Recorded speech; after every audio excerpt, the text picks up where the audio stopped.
രാഹുൽ ഗാന്ധിക്കും പ്രിയങ്ക ഗാന്ധിക്കുമെതിരെ CPM politburo അംഗം എ വിജയരാഘവൻ നടത്തിയ വിവാദ പരാമർശത്തിൽ പിന്തുണയുമായി സിപിഎം സംസ്ഥാന സെക്രട്ടറി എം.വി. ഗോവിന്ദൻ. ജമാഅത്തെ ഇസ്ലാമിക്കെതിരെ നടത്തുന്ന പരാമർശങ്ങൾ മുസ്ലിങ്ങൾക്കും ആർഎസ്എസിനെതിരെ നടത്തുന്ന പരാമർശങ്ങൾ ഹിന്ദുക്കൾക്കും എതിരല്ലെന്ന് അദ്ദേഹം പറഞ്ഞു. മുസ്ലിം വർഗീയവാദത്തിന്റെ പ്രധാനികളാണ് ജമാഅത്തെ ഇസ്ലാമിയെന്നും അദ്ദേഹം വിമർശിച്ചു.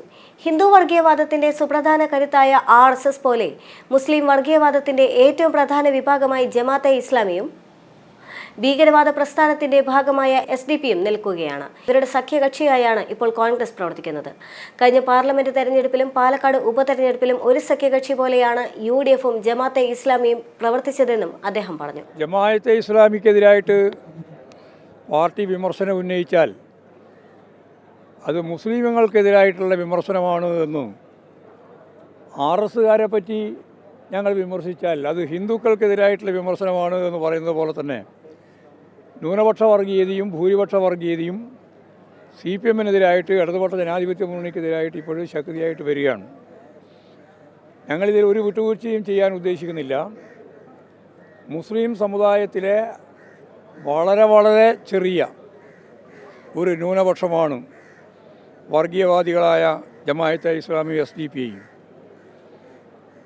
മുസ്ലിം സമുദായം എന്ന് പറയുന്നതിൽ മഹാഭൂരിപക്ഷവും സെക്യുലർ സംവിധാനത്തിന് വേണ്ടി നിലകൊള്ളുന്നവരാണ്.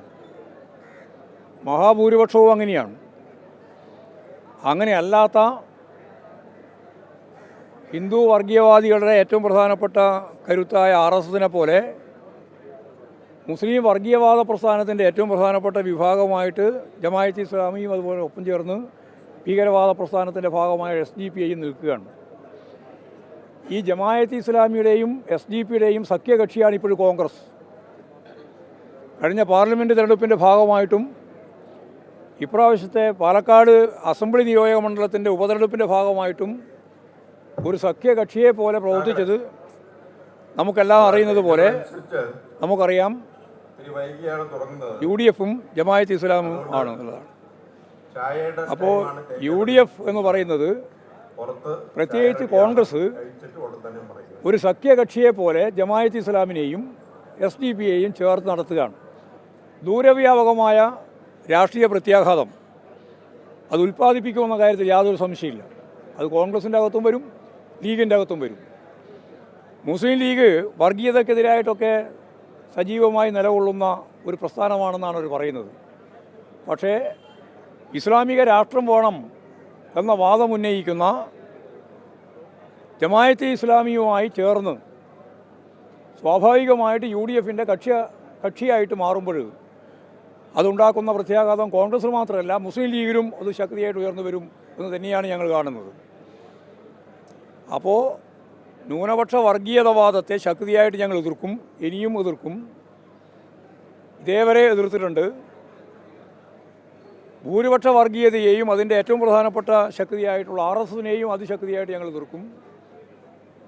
ഭൂരിപക്ഷ വർഗീയവാദത്തിനും ന്യൂനപക്ഷ വർഗീയവാദത്തിനും എതിരായിട്ടുള്ള ശക്തിയായ നിലപാടുകൾ സ്വീകരിച്ചുകൊണ്ട് മാത്രമേ ഇടതുപക്ഷ പ്രസ്ഥാനത്തിനും പുരോഗമന പ്രസ്ഥാനങ്ങൾക്കും ജനാധിപത്യ ശക്തികൾക്കും മുന്നോട്ടേക്ക് പോകാൻ സാധിക്കുകയുള്ളൂ എന്ന് തന്നെയാണ് ഞങ്ങളുടെ അഭിപ്രായം. മുസ്ലിം ലീഗിലും കോൺഗ്രസിലും ഇതിൻ്റെ പ്രത്യാഘാതം സൃഷ്ടിക്കപ്പെടുമെന്നുള്ള കാര്യത്തിൽ യാതൊരു സംശയവും എനിക്കില്ല. ഇതാണ് ആ സംബന്ധിച്ച് പറയാനുള്ള കാര്യം. വിജയരാഘവൻ പറഞ്ഞത് വളരെ കൃത്യമാണ്. കേരളത്തിലെ പാർലമെൻറ്റ് തെരഞ്ഞെടുപ്പിൻ്റെ ഭാഗമായി കോൺഗ്രസിൻ്റെയും അതുപോലെ തന്നെ UDF-ൻ്റെയും ജയത്തിൻ്റെ പിന്നിൽ ജമാഅത്തെ ഇസ്ലാമിൻ്റെയും SDP-യുടെയും സഖ്യകക്ഷി എന്ന രീതിയിലുള്ള വോട്ടോട് കൂടിയാണ്. അതിൽ തന്നെയാണ് പാർട്ടി ഉറച്ചു നിൽക്കുന്നത്. അതിൽ ഒരു സംശയവും നിങ്ങൾക്ക് വേണ്ട. ഇല്ല, ഞാൻ പറഞ്ഞില്ല, അന്നും പറഞ്ഞില്ല, ഇന്നും പറഞ്ഞില്ല. വർഗീയ ശക്തിയെ ആവാതിരിക്കാനാണ് ഞങ്ങൾ ശ്രമിക്കുന്നത്. അവരോട് ഞങ്ങൾ പറയുന്നത് ജമാഅത്തെ ഇസ്ലാമിയും അതുപോലെ തന്നെ SDP-യും ഉൾപ്പെടെയുള്ളവരുടെ ഏറ്റവും പ്രധാനപ്പെട്ട വക്താക്കളായിട്ട് ഇപ്പോൾ ലീഗ് സംവിധാനത്തെ മാറ്റാനാണ് അവർ ശ്രമിച്ചുകൊണ്ടിരിക്കുന്നത്. അത് മതനിരപേക്ഷ ഉള്ളടക്കത്തെ തകർക്കുന്നതിന് വേണ്ടിയുള്ള ബോധപൂർവമായ പ്രവർത്തനത്തിൻ്റെ ഭാഗമാണ്. അതുകൊണ്ട് അവർ കൃത്യമായ നിലപാട് സ്വീകരിക്കുന്നില്ല. സ്വീകരിക്കാതിരിക്കുമ്പോൾ കോൺഗ്രസിനെ പോലെ തന്നെ ലീഗിൻ്റെ അകത്തും ജമാഅത്തെ ഇസ്ലാമിയും SDP-യും തമ്മിലുള്ള ഐക്യത്തെ സംബന്ധിച്ചുള്ള പ്രശ്നം ഉയർന്നു വരാതിരിക്കാൻ പറ്റില്ല. അതാണ് പ്രശ്നം. വിജയരാഘവൻ പറഞ്ഞത് തന്നെയാണ്.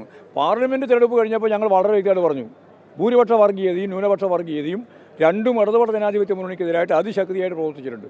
ഇപ്പോഴും ആ പ്രവർത്തനം നടത്തിക്കൊണ്ടിരിക്കുകയാണ്. പാലക്കാട് അത് തന്നെയാണ് കണ്ടത്. വിവാദ പരാമർശത്തിൽ വിജയരാഘവനെ പൂർണ്ണമായി പിന്തുണയ്ക്കുന്ന നിലപാടാണ് CPM സ്വീകരിക്കുന്നത് എന്ന സൂചനയാണ് പാർട്ടി സെക്രട്ടറി നൽകുന്നത്.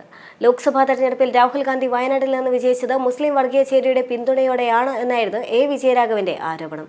പ്രിയങ്കയുടെ ഘോഷയാത്രയിലും ന്യൂനപക്ഷ വർഗീയതയിലെ മോശപ്പെട്ട ഘടകങ്ങൾ ഉണ്ടായിരുന്നുവെന്നും അദ്ദേഹം ആരോപിച്ചു. CPM വയനാട് ജില്ലാ സമ്മേളനത്തിന്റെ പ്രതിനിധി സമ്മേളനത്തിലാണ് അദ്ദേഹം ഈ വിമർശനങ്ങൾ ഉന്നയിച്ചത്. വയനാട്ടിൽ നിന്ന് 2 പേർ വിജയിച്ചു. രാഹുൽ ഗാന്ധി വിജയിച്ചത് ആരുടെ പിന്തുണയിലാണ്? മുസ്ലിം വർഗീയ ചേരിയുടെ ദൃഢമായി പിന്തുണയില്ല എങ്കിൽ രാഹുൽ ഗാന്ധി ഇവിടെ നിന്ന് ഡൽഹിയിലേക്ക് എത്തുമോ? അദ്ദേഹമല്ലേ കോൺഗ്രസിന്റെ ഏറ്റവും വലിയ നേതാവ്? പ്രിയങ്ക ഗാന്ധി ഇവിടെ വന്നപ്പോൾ ആരെല്ലാമായിരുന്നു അവരുടെ ഓരോ ഘോഷയാത്രയുടെയും മുന്നിലും പിന്നിലും? ന്യൂനപക്ഷ വർഗീയതയിലെ ഏറ്റവും മോശപ്പെട്ട ഘടകങ്ങൾ, തീവ്രവാദ ഘടകങ്ങളും വർഗീയ ഘടകങ്ങളും അതിലുണ്ടായില്ലേ? ഇതെല്ലാമായിരുന്നു വിജയരാഘവന്റെ ആ വാക്കുകൾ.